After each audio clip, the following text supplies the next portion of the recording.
हम उससे बात करना जरूरी नहीं समझते। क्या तुमने मुझे फोन करना जरूरी नहीं समझा? मैं तुम्हें बताना जरूरी नहीं समझता। गाइस, इस प्रकार के सेंटेंसेस को हम हमारे डे टू डे लाइफ में कभी ना कभी यूज करते हैं। इस प्रकार के सेंटेंसेस को हम इंग्लिश में कैसे कहेंगे, इसके लिए कौन से स्ट्रक्चर की यूज करेंगे, आज की इस वीडियो में हम सीखने वाले हैं।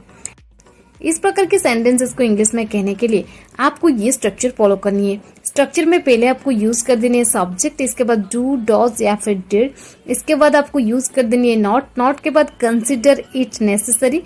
इसके बाद आपको यूज कर देनी है टू के बाद वर्ब की फर्स्ट फॉर्म और लास्ट में ऑब्जेक्ट। मैं आपको और एक चीज बता दूं, डू डज आप यूज करेंगे प्रेजेंट के केस में, डू आप यूज करेंगे आई, वी, यू, दे, और डज आप यूज करेंगे ही, सी, इट किसी नेम के पास, और डिड आप सभी सब्जेक्ट के पास यूज कर सकते हैं पास्ट के लिए।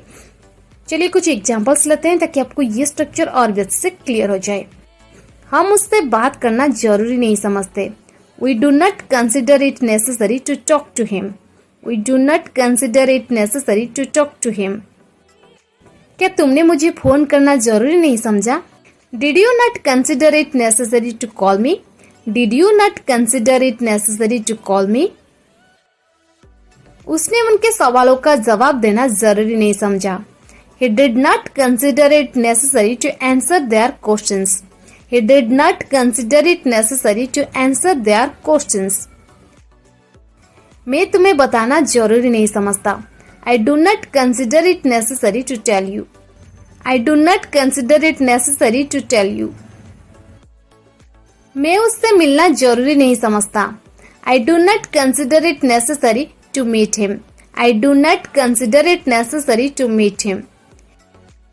मैंने वहां जाना जरूरी नहीं समझा। I did not consider it necessary to go there. I did not consider it necessary to go there. वो वहां जाना जरूरी नहीं समझती। She does not consider it necessary to go there. She does not consider it necessary to go there.